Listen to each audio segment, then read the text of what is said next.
Bienvenue à M2EV, un lieu où la présence de Dieu est bien réelle, où le Saint-Esprit agit aujourd'hui et où des vies sont véritablement transformées.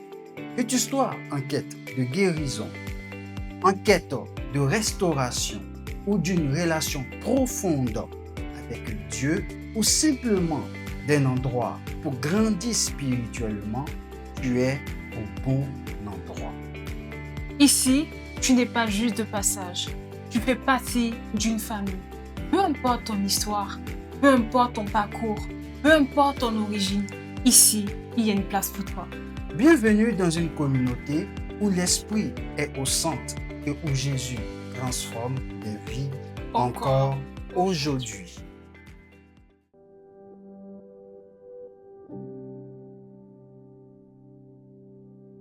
Voilà, gloire à Dieu. Que Dieu vous bénisse abondamment.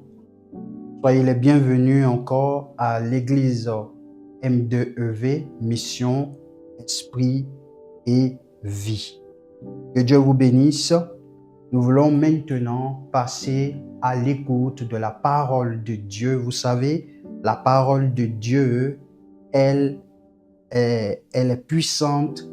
C'est elle qui transforme nos vies, c'est elle qui nous change, c'est elle qui nous emmène à comprendre le cœur de Dieu, à réaliser comment nous devons marcher selon Dieu. Et je vous invite, là où vous êtes, vous qui êtes en présentiel, vous qui êtes en ligne, je vous invite tous à être disposés, à être concentrés surtout pour écouter la parole de Dieu et aussi à prendre des notes. C'est très important de pouvoir prendre des notes. Nous sommes donc en train de développer notre thème de l'année qui est « Manifestons les pensées du royaume de Dieu sur la base de l'œuvre achevée de Christ à la croix ». Et la semaine donc passée, nous avons montré le royaume de Dieu dans l'ancienne alliance. Nous avons parlé du royaume de Dieu dans l'ancienne alliance. Et en ce jour, nous voulons continuer et j'aimerais parler aujourd'hui du royaume de Dieu et le ministère de Jésus-Christ. Mon thème d'aujourd'hui est le royaume de Dieu et le ministère de Jésus-Christ. Alléluia. Vous savez que lorsque Jésus-Christ est venu sur la terre, lorsqu'il s'est présenté aux hommes, il n'a que pensé, il n'a que parlé de la question du royaume de Dieu. Et lisons ensemble le premier texte de ce matin, Matthieu le chapitre 4, à partir du verset 17. Matthieu le chapitre 4, à compter du verset 17. Que dit Matthieu? Matthieu dit, dès ce moment, Jésus commença à prêcher et à dire, repentez-vous, car le royaume des cieux est proche. Amen. Ce verset, il est tout court et il est très simple à comprendre, mais ce verset, il est profond. Il est profond en ce sens où Jésus-Christ, qui avait été annoncé par les prophètes de l'ancienne alliance, le Messie qui devait arriver, lorsqu'il vient sur la terre, naissant par la vertu du Saint-Esprit, ayant, oui, une naissance miraculeuse, lorsque cet enfant naît, la Bible dit dans Luc le chapitre 2 à compter du verset 52 que Jésus croissait en sagesse, en stature et en grâce devant Dieu et devant les hommes. Ce jeune homme va croître dans la sagesse de Dieu. Et lorsque le temps de son ministère fut arrivé, lorsqu'il va donc avoir 30 années, il va donc se rendre au Jourdain. Et en se rendant au Jourdain, le prophète Jean-Baptiste qui l'avait précédé va le voir et il va dire, voici l'agneau de Dieu qui ôte le péché du monde. Le voici, celui qui ôte le péché du monde. Je ne suis pas digne de délier la courroie de ses souliers. Jean le Baptiste était reconnu comme un prophète authentique. Mais lorsqu'il voit Jésus, il dit, voici l'agneau de Dieu. Et il va le plus loin et il va dire, moi je vous baptise d'eau. Mais celui qui vient après moi, il vous baptise du Saint-Esprit et de feu. Et lorsque Jésus va se présenter à Jean le Baptiste, dans son humilité, il va demander à ce que le prophète le baptise d'eau. Jean va s'opposer. Pourquoi? Parce que Jean savait qui était devant lui. Jean savait que c'était le Fils de Dieu. Et tous ceux qui se faisaient baptiser étaient des personnes pécheresses. Et Jean était étonné et surpris. Et Jean dit, mais ce n'est pas moi qui dois te baptiser, Jésus-Christ. Ça doit être le contraire. C'est toi qui dois me baptiser. Jésus dit, non Jean, faisons ce qui est juste. Faisons ce qui est juste. Jésus a accepté que Jean le baptise. Et lorsqu'il sort de l'eau, la Bible nous enseigne qu'il voit entendre dans le ciel, celui-ci est mon fils bien-aimé en qui j'ai placé toute mon affection. Quand on parle ici de toute mon affection, il s'agit de l'amour. Celui-ci est mon fils bien-aimé en qui j'ai mis tout mon amour. J'ai condensé tout mon amour. Vous voyez? Et la Bible nous enseigne que après ce baptême, et étant rempli de l'Esprit, il va donc aller avoir une rencontre avec son Père 40 jours. Et après les 40 jours, si vous lisez Luc le chapitre 4, à partir du verset 14, la Bible dit, Jésus, revêtu de la puissance de l'Esprit, retourna en Galilée et sa renommée se répandit dans tout le territoire d'alentour.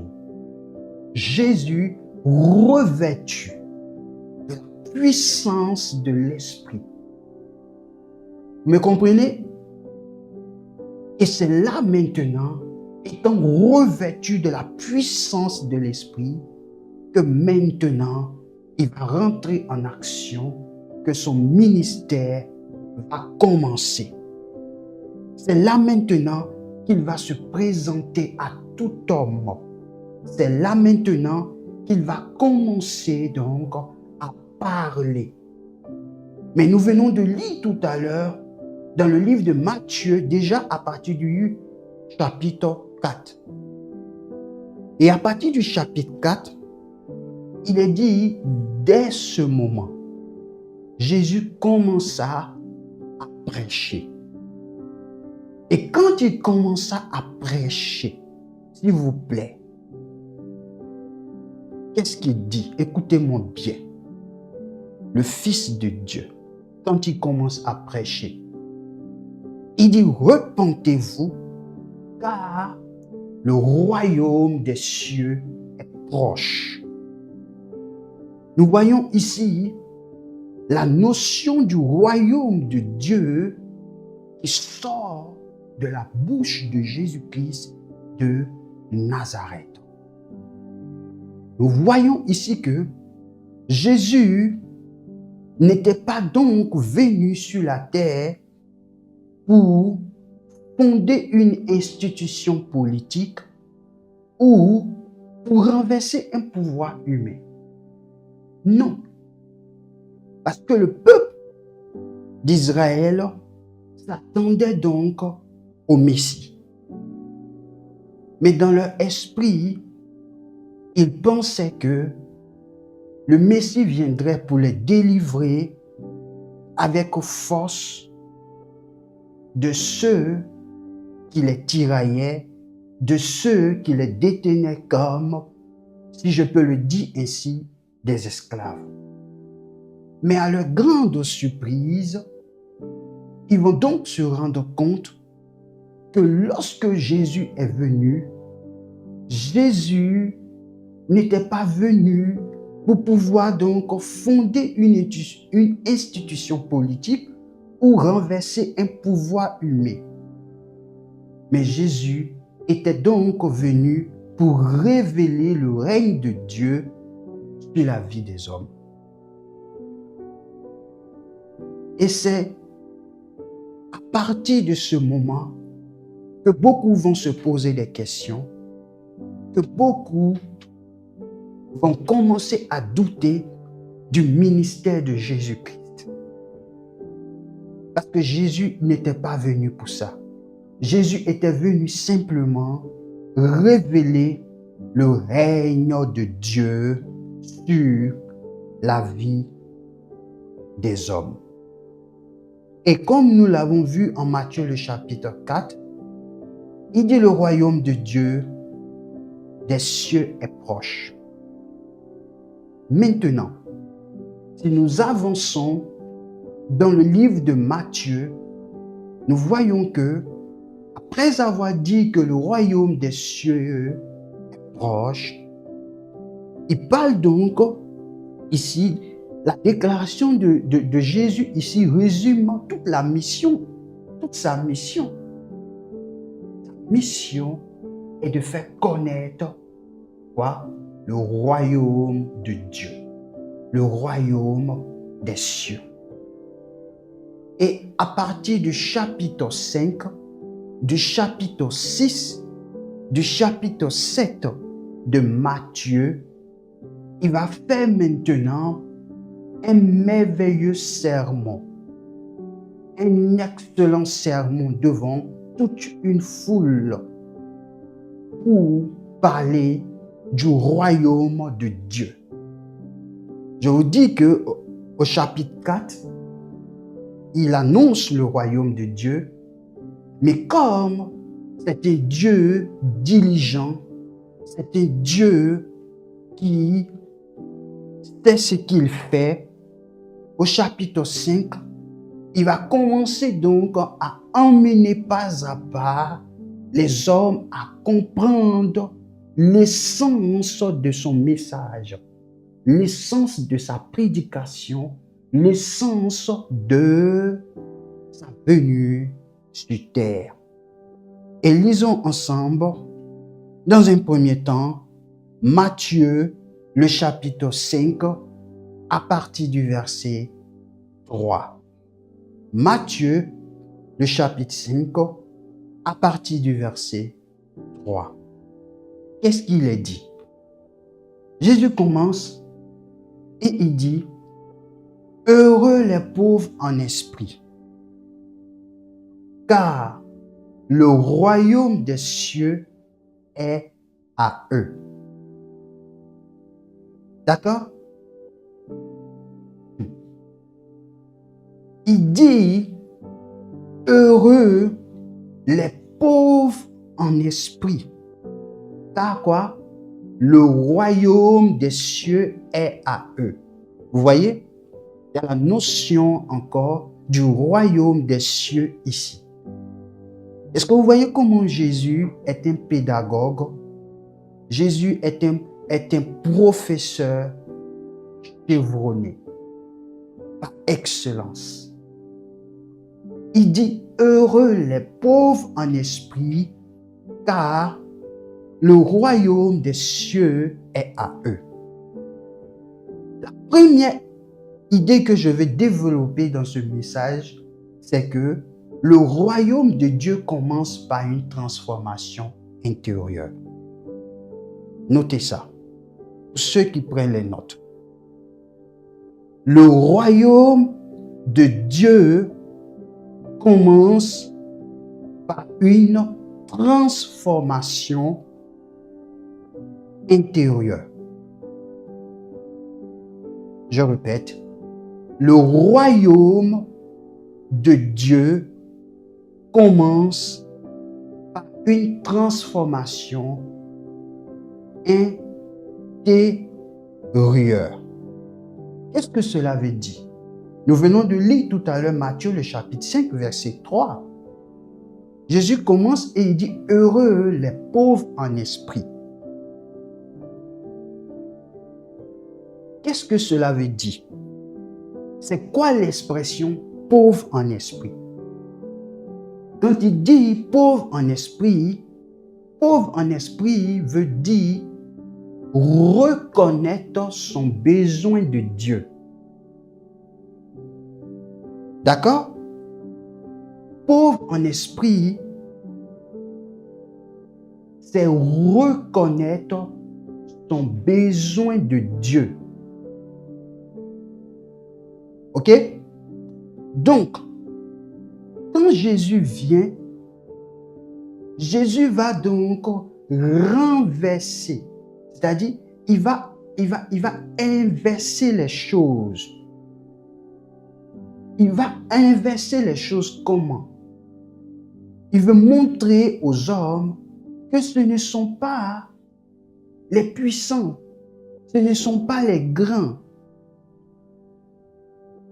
qui sont élevés dans le royaume de Dieu.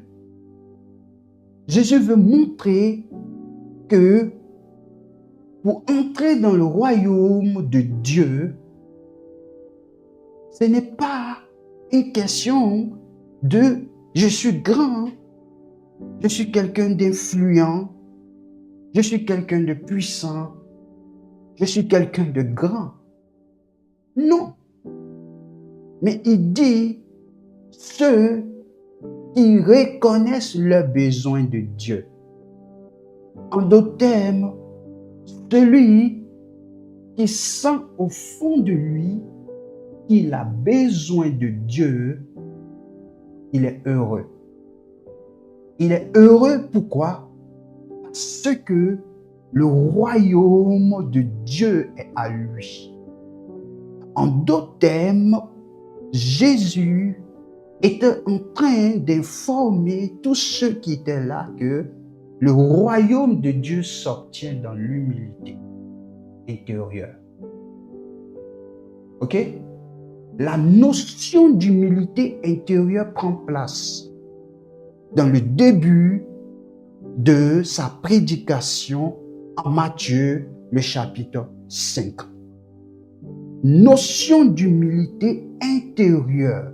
Voici pourquoi je dis que le royaume de Dieu commence par une transformation intérieure. C'est l'humilité intérieure qui permet à un homme ou à une femme d'entrer dans le royaume de Dieu. Voici pourquoi, lorsque Jésus parlait, il disait aux scribes, il disait aux pharisiens, je vous le dis que les prostituées vous dévanceront où? Dans le royaume de Dieu. Pourquoi? Parce que tout simplement, que soit le nom qu'on peut donner à une prostituée, vous vous souvenez de Rahab, n'est-ce pas? Rahab était une prostituée. Mais l'humilité de Rahab lui a permis d'avoir accès au royaume de Dieu. D'avoir accès au royaume de Dieu parce qu'elle a fait partie du peuple d'Israël que je vous ai expliqué le dimanche passé sur le royaume de Dieu dans l'ancienne alliance. Nous comprenons que quoi? Que le royaume de Dieu n'est pas gagné par l'effort humain. Ok? Le royaume de Dieu n'est pas gagné par l'effort humain. Le royaume de Dieu, c'est la soumission à Dieu. Quand on se soumet à Dieu, alors nous sommes dans le royaume de Dieu. Alors, le royaume de Dieu est à nous. Ok? Maintenant, j'aimerais attirer notre attention sur quelque chose, afin que nous ne fassions pas d'erreur. Je viens de dire que être pauvre en esprit, c'est reconnaître donc son besoin de Dieu. Ok?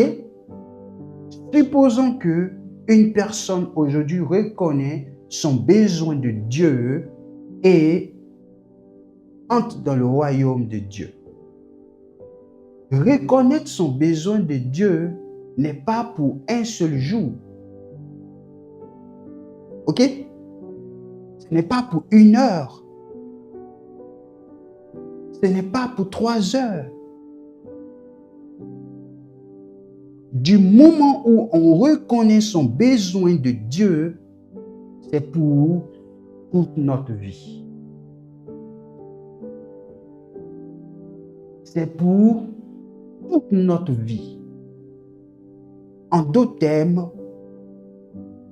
se maintenir dans le royaume de Dieu, rester dans le royaume de Dieu, ne pas sortir du royaume de Dieu, dépendra de la révélation que nous avons du besoin de Dieu chaque jour. Si je pense que je n'ai pas besoin de Dieu, alors je suis en train d'aller en contradiction de Matthieu le chapitre 5, verset 3. Parce que Jésus dit que heureux les pauvres en esprit, car le royaume des cieux est à eux. Cela veut dire quoi? Cela veut dire, mon frère, ma soeur, vous tous qui m'écoutez en présentiel et en ligne, ça veut dire que pour être heureux, il faut chaque jour que je reconnaisse le besoin de Dieu. Une personne qui ne reconnaît pas le besoin de Dieu, cette personne ne peut pas être heureuse selon la définition de la parole de Dieu et elle ne peut pas appartenir au royaume de Dieu. Pour nous maintenir dans le royaume de Dieu, pour rester toujours dans le royaume de Dieu, chaque jour, je dois reconnaître que Dieu est tout pour moi. C'est pourquoi Jésus dit, sans moi, vous ne pouvez rien. C'est capital ce verset. Sans moi, vous ne pouvez rien. Donc vous voyez que Jésus commence donc ce sermon en montrant dans un premier temps que c'est en reconnaissant notre insuffisance que nous avons accès. Ça veut dire que le royaume de Dieu n'est pas fait pour ceux qui sont orgueilleux. Le royaume de Dieu n'est pas fait pour ceux qui n'écoutent pas. Chaque jour, l'humilité intérieure doit nous caractériser. Nous devons reconnaître que nous avons besoin de Dieu chaque jour. Si nous pensons que nous n'avons pas besoin de Dieu, nous sommes à côté de la plaque. Nous dépendons de Dieu jusqu'à la fin. C'est une notion à garder dans notre esprit. C'est une notion à ne pas enlever de notre esprit. Voici pourquoi Dieu prend parfois le temps de travailler nos cœurs. Parce que lorsque le peuple d'Israël devait rentrer à Canaan, qu'est-ce que Dieu a dit au peuple d'Israël?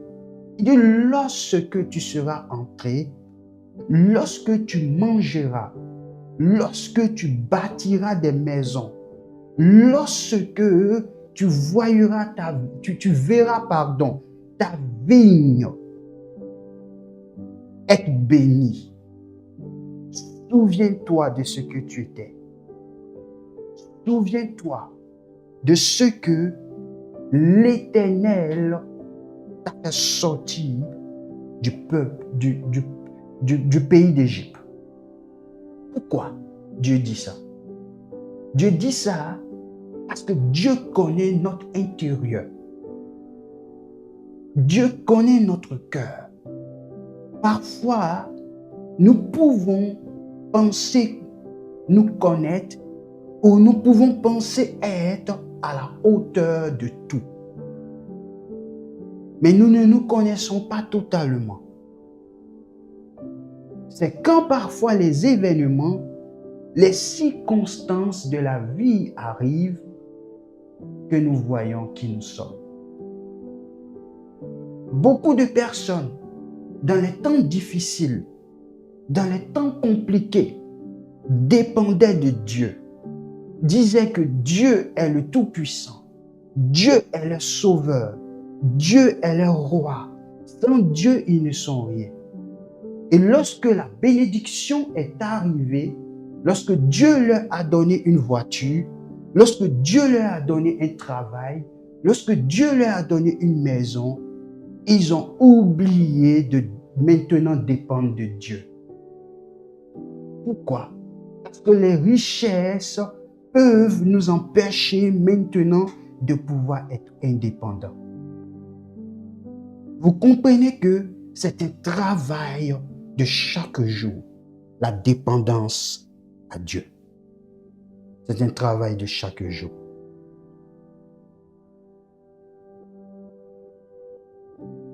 Au verset 20, qu'est-ce que Jésus dit? De Matthieu le chapitre 5 à compter du verset 20. Matthieu le chapitre 5 à compter du verset 20.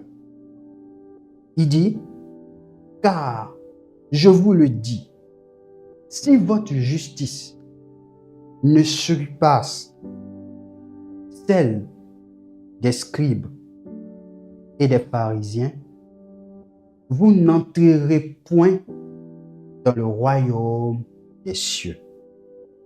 C'est fort, hein, ce verset. Il dit, car je vous le dis, si votre justice ne surpasse celle des pharisiens et des scribes, vous n'entrerez point dans le royaume des cieux. Le deuxième point que je veux relever, c'est que le royaume de Dieu se manifeste dans une nouvelle justice. Notez ce point. Le royaume de Dieu se manifeste dans une nouvelle justice. Pourquoi? Le verset que nous venons de lire nous montre quelque chose d'important. Les pharisiens avaient une justice. D'accord? les pharisiens avaient une justice. Et quand Jésus vient, Jésus dit, si votre justice ne surpasse celle des pharisiens, vous n'entrerez point dans le royaume des cieux. Ça veut dire quoi? Quand vous prenez les pharisiens de ce temps, c'était des personnes qui aimaient porter de belles robes et qui extérieurement montraient au peuple, montraient à tout le monde qu'ils sont de Dieu, qu'ils sont, si vous voulez, des personnes totalement connectées à Dieu. Et Jésus vient, il dit que ta justice,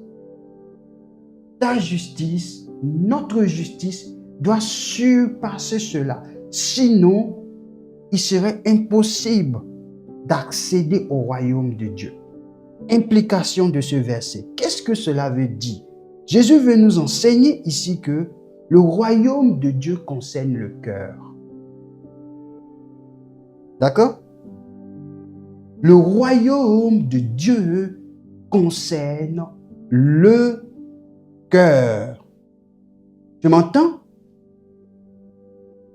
Le royaume de Dieu concerne le cœur. Il faut comprendre que la justice du royaume de Dieu va au-delà des actes pour toucher les intentions du cœur. Donc, la justice qui surpasse celle des pharisiens, c'est d'abord le cœur qui intéresse Dieu. Ok? C'est mon cœur. C'est ton cœur. C'est notre cœur qui intéresse Jésus-Christ de Nazareth. Que je porte un costume, que je porte une belle robe, c'est bien bon d'être bien présentable. C'est bon d'être joli. C'est bon d'être propre. C'est bon de bien s'habiller. Mais nous devons retenir quelque chose qui est important pour le royaume de Dieu, c'est que tout commence dans le cœur. Ok? C'est pour cela que l'apôtre Paul va dire quoi? Dans 1 Corinthiens le chapitre 4, à partir du verset 5. 1 Corinthiens le chapitre 4, à partir du verset 5. Qu'est-ce que Paul va dire? Paul dit, c'est pourquoi ne jugez de rien avant le temps, jusqu'à ce que vienne le Seigneur, qui mettra en lumière ce qui est caché dans les ténèbres et qui manifestera les desseins des cœurs. Alors, chacun recevra de Dieu la louange qui lui sera due. Voyez ici ce que Paul dit. Paul dit, ne jugez de rien avant le temps. Ne jugez de rien avant le temps. Qu'est-ce que Paul était en train de dire ici? Il était en train de faire comprendre aux gens que le jugement des hommes est un jugement qui est complètement et qui est parfois centré sur l'extérieur. Sur l'extérieur. Quand je vois l'extérieur, je fais une déduction et à partir de la déduction, j'arrive à une conclusion. Paul dit, ne jugez de rien. Ne jugez de rien. Jusqu'à ce que vienne qui? Le Seigneur. Or, qui est le Seigneur? C'est Jésus-Christ de Nazareth qui reviendra bientôt. Et il dit qu'il mettra en lumière. Quand il dit qu'il mettra en lumière, Ça veut dire que ce sont des choses cachées qui mettra en lumière ce qui est caché dans les ténèbres et qui manifestera les desseins des cœurs. Les desseins des cœurs. Vous voyez que le royaume de Dieu concerne le cœur. Dieu, par Jésus-Christ de Nazareth, lorsque Jésus viendra, Dieu étudiera l'état de ton cœur. Dieu étudiera l'état de mon cœur. Dieu pèsera nos cœurs. Dieu regardera ton cœur. Dieu regardera la profondeur de ton cœur, car c'est ton cœur qui intéresse Dieu. Et si dans ce cœur, il y a des actions ténébreuses, si dans ce cœur, il y a donc la lumière, Paul conclut ce verset 5 en disant, alors chacun recevra de Dieu la louange qui lui sera due. Cela nous enseigne quelque chose ici de capital, que nous devons prendre soin de notre cœur. C'est pour cela que le proverbe 4, verset 23 dit, garde ton cœur plus que toute autre chose, car de lui provient les sources de la vie. C'est notre cœur qui intéresse Dieu. Tout commence dans le cœur et à partir du cœur, nous voyons les actes qui sortent. C'est de l'abondance du cœur que la bouche parle. C'est du cœur que les choses sortent. C'est du cœur que les choses se manifestent. Quand vous voyez une personne qui parle méchamment, quand vous voyez une personne qui a des propos, qui a des paroles qui sont malsaines, qui ne sont pas correctes, c'est le cœur qui parle et c'est le cœur qui intéresse Dieu. Dans le royaume de Dieu, le royaume concerne le cœur. Parce que si le royaume concernait que les actes, Jésus n'aurait pas dit « si votre justice surpasse celle des pharisiens ». Nous devons donc veiller à notre cœur. Vous m'entendez? Chacun de nous, nous devons faire attention à notre cœur. Nous devons chaque jour demander à Dieu, dans le royaume dans lequel nous sommes, sonde mon cœur. Et le roi David avait compris cela. David, dans sa prière, il dit, sonde mon cœur, regarde dans mon cœur. C'est ça qui est plus important, parce que Jésus revient. Et quand Jésus reviendra, au-delà des actes que nous posons, au-delà des gestes que nous faisons, le secret des cœurs sera révélé. Le secret des cœurs sera révélé.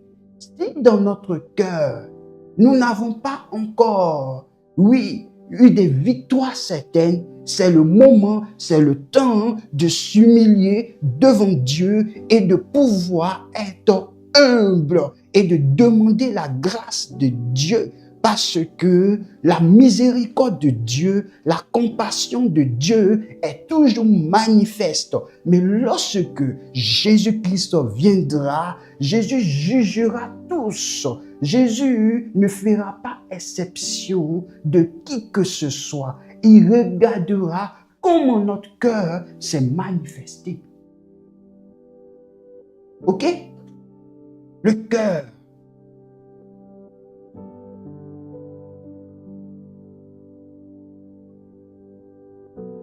Deuxième implication que je veux dire ici, c'est que le royaume de Dieu ne se limite pas à des règles visibles. D'accord? Le royaume de Dieu ne se limite pas à des règles visibles. Ok? Je reprends. Le royaume de Dieu ne se limite pas à des règles visibles. Qu'est-ce que je veux dire par là? Qu'est-ce que je veux dire par cette phrase? Regardez, par exemple.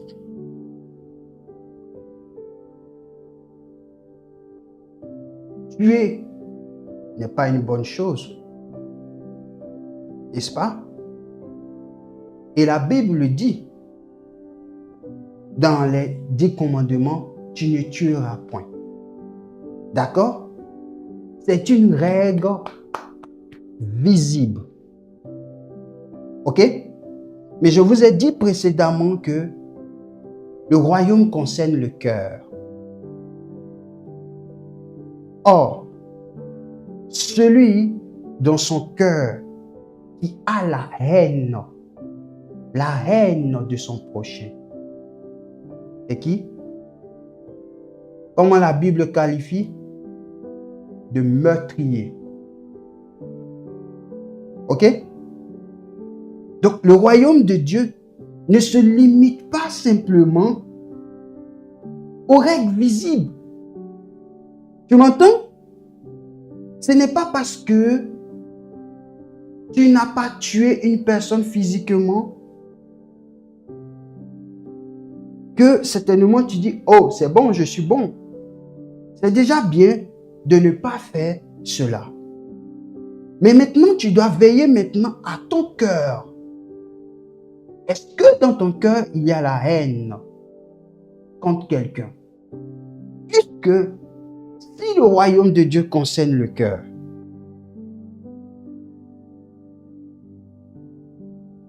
Jésus pouvait le dire quoi? Il dit, celui qui regarde une femme et la convoite a fait quoi? Il a commis l'adultère.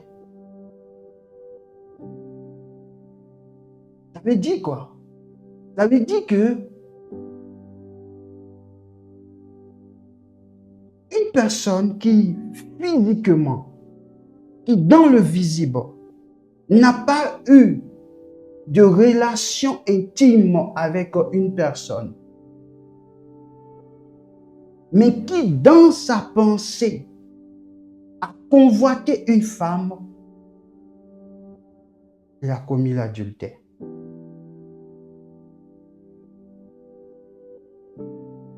C'est valable pour la convoitise des yeux.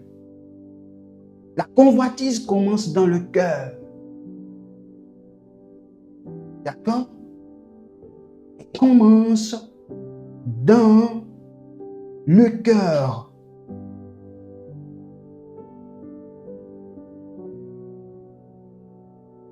Donc, la justice du royaume de Dieu ne se limite pas simplement à commettre l'adultère.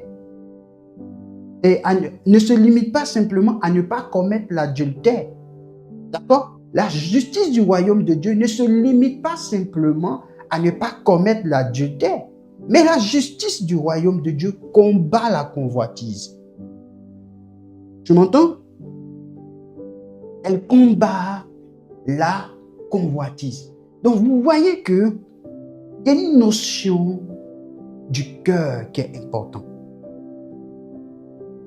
Et je répète que Proverbe a dit, garde ton cœur plus que toute autre chose. Parce que tout commence dans le cœur. Nous pouvons peut-être nous convaincre extérieurement que nous n'avons pas posé un acte visible. Mais dans notre cœur, qu'est-ce que nous avons fait? Dans notre cœur, qu'est-ce que nous avons posé comme acte? Dans ce que je viens de dire, vous voyez que Jésus, il parle et Jésus dit, aimez vos ennemis. Bénissez ceux qui vous maudissent. Ça fait partie du royaume de Dieu. Imaginons que physiquement, de manière visible, nous ne posons pas des actes. Mais dans notre cœur, nous avons déjà maudit la personne. dans notre cœur, nous avons déjà parlé mal de la personne. Vous imaginez comment nous devons savoir que la justice du royaume de Dieu est une justice du cœur, produite par l'obéissance et l'amour. Ok? La justice du royaume de Dieu est une justice du cœur, produite par l'obéissance et l'amour. Je répète, la justice du royaume de Dieu est une justice du cœur produite par l'obéissance et l'amour. Ok? L'obéissance et l'amour.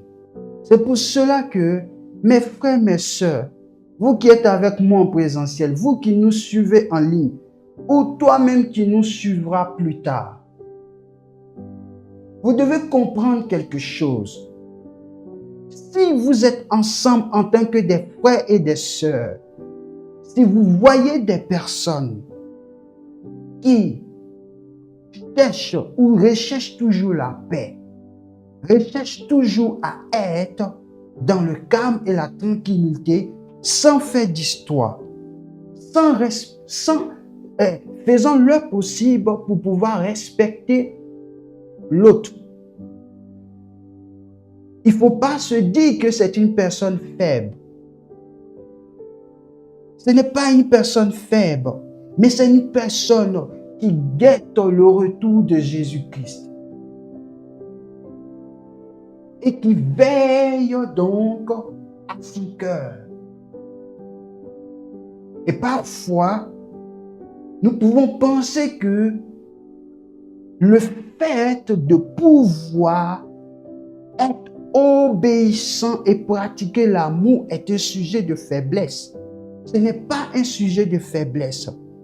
Mais pour tous ceux qui le pratiquent, ce sont des personnes qui ont compris la notion de la justice de Dieu. Ce n'est pas une question de faiblesse. Tu m'entends, toi qui m'écoutes? Ce n'est pas une question de faiblesse, mais c'est une question que j'ai compris la notion de la justice du royaume de Dieu. Et dans cette notion de justice du royaume de Dieu, je préserve mon cœur, je veille sur mon cœur, je garde mon cœur, je fais attention à mon cœur, je fais de telle sorte que mon cœur ne soit pas pollué par ce qui n'est point à la gloire de Dieu. C'est un travail quotidien. Et entre nous, en tant que frères et sœurs, l'humilité doit nous caractériser.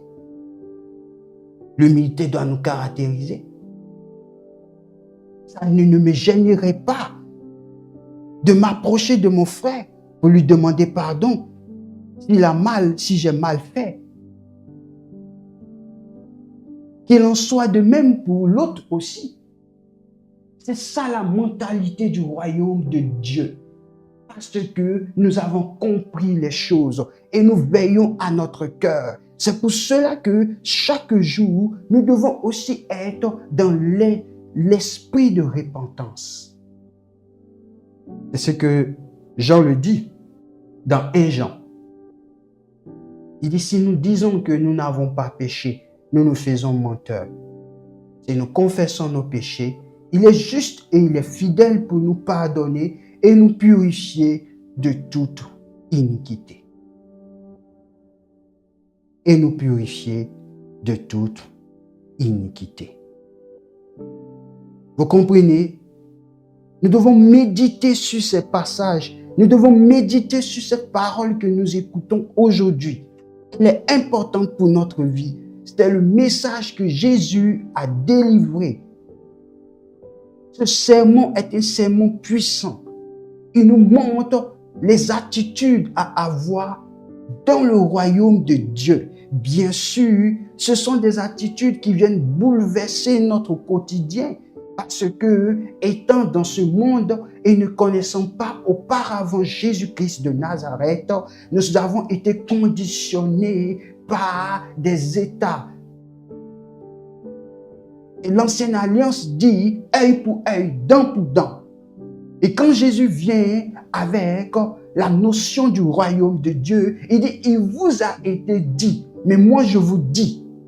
Il y a un changement, il y a un shift, il y a une notion qui se passe. C'est-à-dire que Jésus vient nous bousculer pour que nous sortons de notre confort. Et parfois, sortir de son confort n'est pas évident. Sortir de son confort n'est pas facile. Sortir de son confort n'est pas facile. Mais il faut la grâce de Dieu. C'est la grâce de Dieu qui nous permet de pouvoir nous maintenir, de pouvoir sortir de notre confort. Vous imaginez parfois lorsque vous avez des situations, des actes, des attitudes où un collègue de travail, oui, se comporte mal envers vous. Comment vous devez réagir? Le royaume de Dieu dit de bien réagir. Mais quand vous regardez la situation, vous voyez que cette situation, elle est difficile à porter. Et c'est là que le royaume dit, il faut la patience.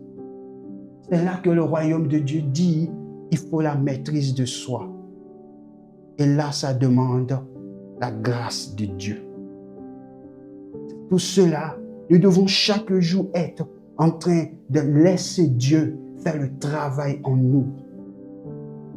Parce que c'est un nouveau mode de vie. C'est un nouveau style de vie. C'est un nouveau style de vie. Et nous serons confrontés donc à des personnes qui n'ont pas encore la notion du royaume de Dieu. Et même dans l'église de Dieu que nous sommes, nous marchons progressivement. Il peut y avoir des personnes qui sont là, qui sont enfants de Dieu, mais qui n'ont pas encore compris complètement, totalement la notion de la justice. Et ça encore, il va falloir donc marcher dans l'humilité. Vous me comprenez ce matin? Vous me comprenez ce matin? C'est ce que Dieu attend de nous. Nous devons réévaluer notre cœur. Nous devons revoir notre vie.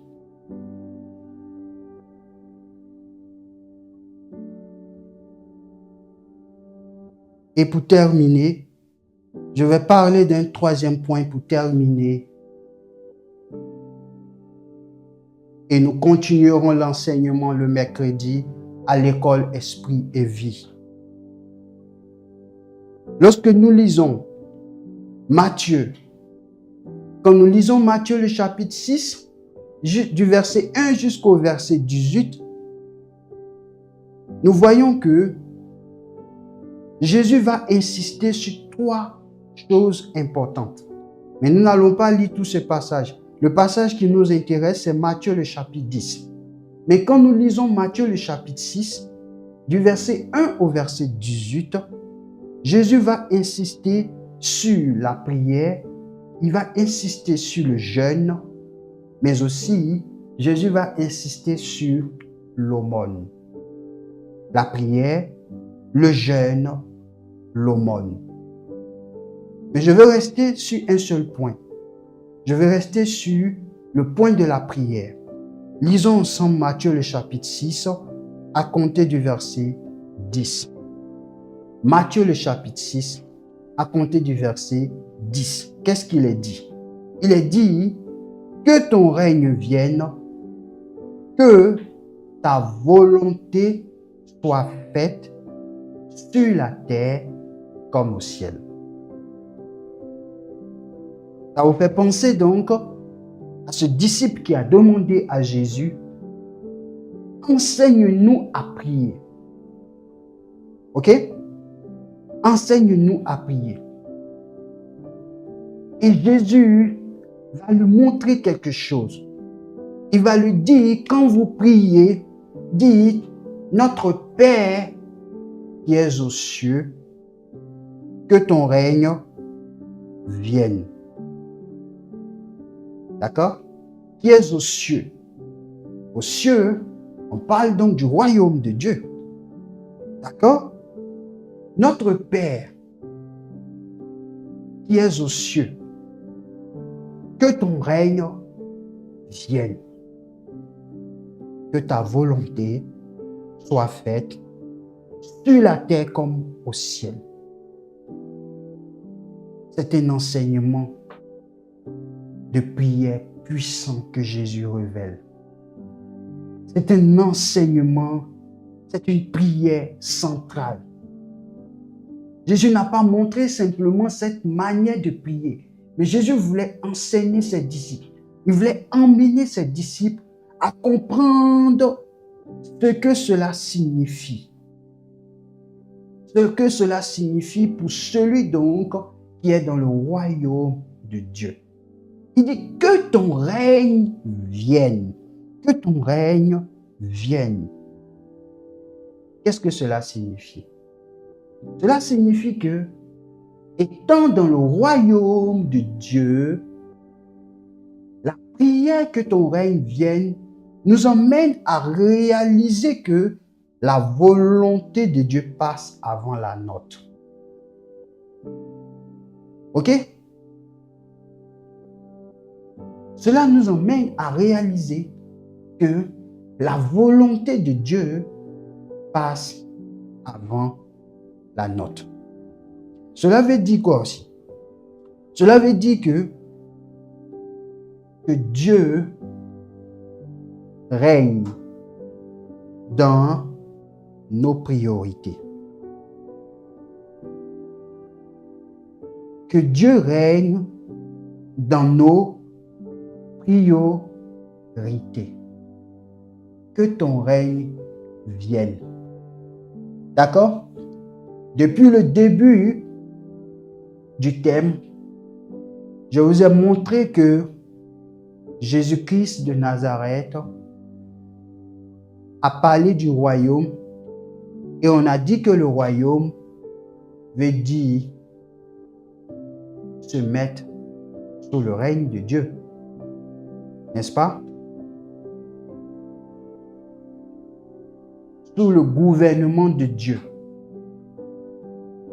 Donc, Jésus nous enseigne à dire que ton règne vienne. Cela nous emmène à comprendre que le règne de Dieu doit être une priorité dans nos vies. En d'autres termes,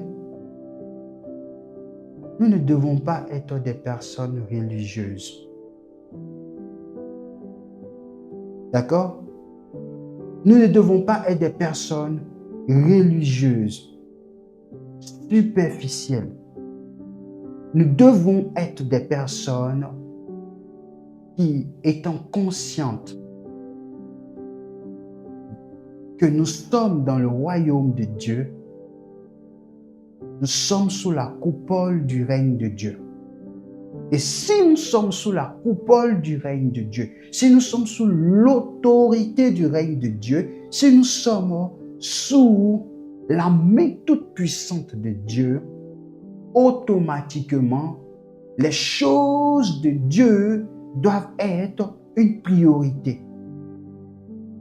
C'est pour cela que si vous allez plus loin, nous allons voir prochainement, en Matthieu 6, verset 33, Jésus dit, cherchez premièrement le royaume et la justice. Jésus n'est pas en train de forcer quelqu'un ici.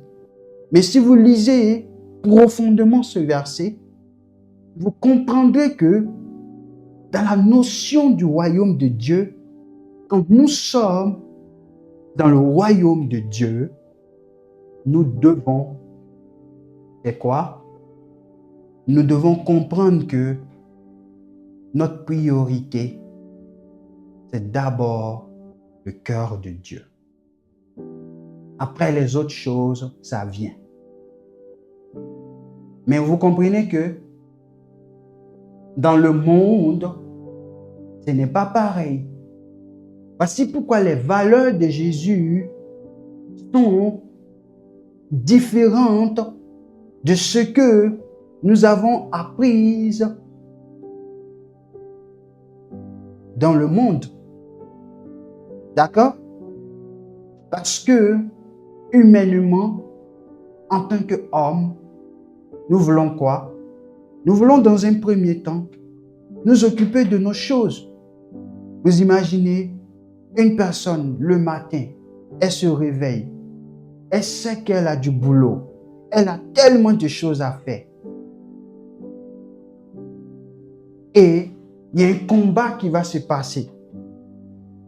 Je pars pour exécuter mes tâches ou d'abord Dieu. Vous voyez, il y a un combat qui va se faire. Et dans cette attitude, nous devons comprendre que Dieu dit « Cherchez premièrement le royaume ». Et Paul pouvait renchérir en disant « Affectionnez-vous aux choses d'en haut ». Et ça, c'est un combat que nous faisons face à cela. Quelle est notre priorité? Dans le royaume de Dieu, la priorité, c'est celui-là qui nous domine. La priorité, c'est celui-là qui a pouvoir sur nous. Et il s'appelle Jésus-Christ de Nazareth. Et Jésus-Christ de Nazareth, il a des besoins.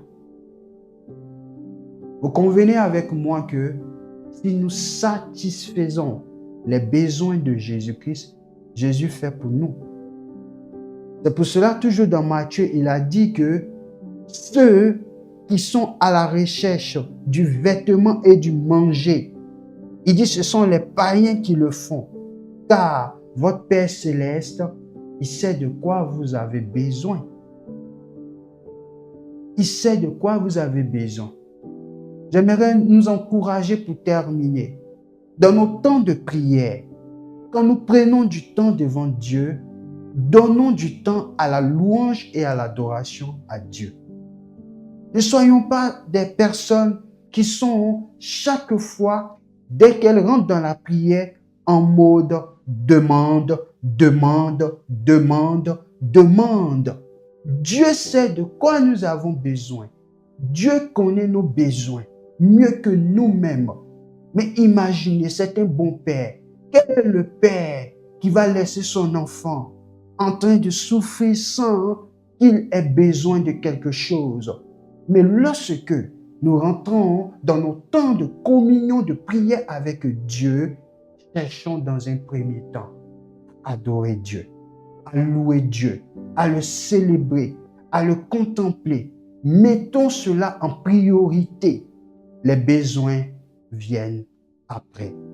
Ce matin, nous voulons comprendre que le ministère de Jésus-Christ est un ministère qui nous emmène à réaliser que le royaume de Dieu, c'est quoi? Le royaume de Dieu commence par quoi? Commence par une transformation intérieure, mais le royaume de Dieu se manifeste dans une nouvelle justice. Et aussi, il faut réaliser que le royaume de Dieu, bien sûr, transforme notre relation avec le Père. Que Dieu bénisse sa parole et que Dieu nous aide à pouvoir méditer sur ses paroles encore et à laisser la grâce de Dieu nous aider. Nous allons prier au nom de Jésus-Christ. Excellent Père de grâce, en ce jour, nous te bénissons et nous te rendons toute la gloire. Merci ce jour pour ta parole. Ta parole est la vérité et ta parole fait du bien. Et en ce jour, tu nous as nourris, tu nous as enseigné par ta parole. Et tout ce que nous demandons, c'est de pouvoir la vivre, la pratiquer. Car Jacques pouvait le dire, ne vous bornez pas simplement à écouter, mais pratiquer. Et ce matin, notre Dieu et notre Roi, nous te prions Nous te demandons ta grâce au nom de Jésus, tout ton peuple réuni ce matin. Seigneur, nous te demandons pardon, ô Dieu, pour l'état de notre cœur. Tu connais le cœur de chacun et tu vois tout ce qui se trouve dans notre cœur. Nous te demandons de sonder encore nos cœurs, de sonder nos pensées et de nous aider, ô Dieu, à nous humilier devant toi, de nous aider encore, Seigneur, notre Père et notre Dieu, à pouvoir dans ta grâce et dans ta bonté nous humilier devant toi et laisser ta grâce nous travailler encore intérieurement. Que nous ne perdons pas de vue, Seigneur, cette notion du royaume qui concerne le cœur. Que nous ne soyons pas simplement, Seigneur Jésus-Christ, oui, Père éternel, prêt à montrer extérieurement, Seigneur, aux hommes notre vie, mais Seigneur, que nous prenons garde à notre cœur. Jésus pouvait le dire dans Matthieu 24, verset 4. Prenez garde que personne ne vous séduise. Et Dieu, nous voulons garder notre cœur plus que toute autre chose. Nous voulons aussi te mettre, Seigneur, en priorité de tout dans notre vie. Aide-nous, Seigneur. Nous voulons aussi, Seigneur, que tu nous aides, ô Dieu éternel, à pouvoir, ô Seigneur, mettre ta justice. Oui, que notre justice surpasse celle des pharisiens. Aide ton peuple, Seigneur. Aide tes enfants. Aide-nous, Seigneur. Et nous prions, Dieu éternel, de bénir cette semaine, de nous conduire avec cette parole tout au long de cette semaine. Aide-nous à marcher, à veiller sur nos cœurs et à faire attention, Seigneur. Ô Dieu, que ta grâce nous porte. Nous te bénissons. Que ton nom soit béni. Que ton nom soit sanctifié. Bénis ton peuple, bénis la vie de ton peuple, bénis tous ceux qui sont en présentiel, bénis tous ceux qui sont connectés en ligne, que ta grâce repose sur chacun. À toi toute la gloire, nous te bénissons, à toi la gloire Seigneur. Merci infiniment. Au nom de Jésus-Christ, Amen. Amen. Que Dieu vous bénisse pour votre présence. Nous vous souhaitons une bonne semaine et nous nous retrouvons le mercredi à 19h30 pour l'école Esprit et Vie via donc nos différents, via le site web de l'église. Soyez bénis. Shalom, shalom. Dans un monde de plus en plus instable, il y a un lieu où les cœurs s'affermissent, où la foi grandit et où l'Esprit de Dieu agit encore aujourd'hui. Bienvenue à l'église Mission Esprit et Vie. Bienvenue à M2EV. 2 programmes par semaine sont là pour réveiller ta vie. Chaque mercredi soir à 19h30, vient un temps d'enseignement et de révélation à l'école Esprit et Vie. E2EV, c'est un moment pour fortifier ta foi, approfondir la parole et expérimenter la transformation que seul Dieu peut opérer. Alors rejoins-nous en ligne sur Zoom via notre site église-évangélique-m2ev.fr. Ne rate pas ces moments de bénédiction où la présence de Dieu est palpable et où ta foi grandit. Mais ce n'est pas fini. Parce que chaque vendredi soir à 19h30, c'est la soirée de libération. Un temps où la présence de Dieu se manifeste avec puissance. Là où les chaînes tombent, là où les chaînes sont brisées, où les cœurs sont guéris et où les vies sont renouvelées. Alors, viens tel que tu es et découvre la vraie liberté en Christ. Ne reste pas seul, ne reste pas spectateur. Invite, partage, écris-nous et connecte-toi. Ensemble, vivons la présence de Dieu. Ensemble, marchons vers le Roi des Rois. M2EV Mission Esprit et Vie, là où tout commence avec l'Esprit.